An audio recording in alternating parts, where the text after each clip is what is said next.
Today's topic is when two people view the same events differently, what does that reveal about the truth? Now, picture a scenario in which you're arguing with somebody that you're close to. I'm sure everyone can picture that scenario. You think the events went down like this, they think the event went down like this, and you get into a huge argument.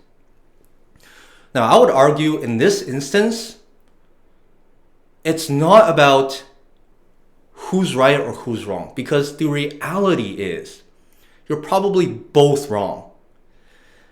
When you look at an event, you inevitably bring your own bias. You are a human that has lived your own life with a rich history. However many years you've lived up until that point. And the other person, same thing. They're a complete individual person with their own history. Of course, there can never be an instance where two people with two different history will look at the same event and come up with the exact same conclusion.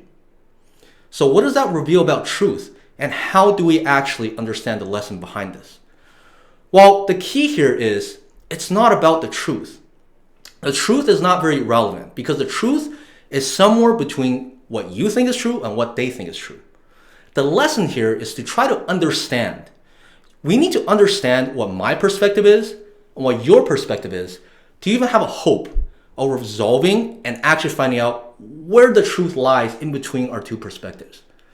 Once you try to understand, okay, well, you think that this happened because of X and I think this happened because of Y, now at least we understand where we're coming from. And then after you understand where both parties is coming from, then you can talk about, well, what does it mean for you?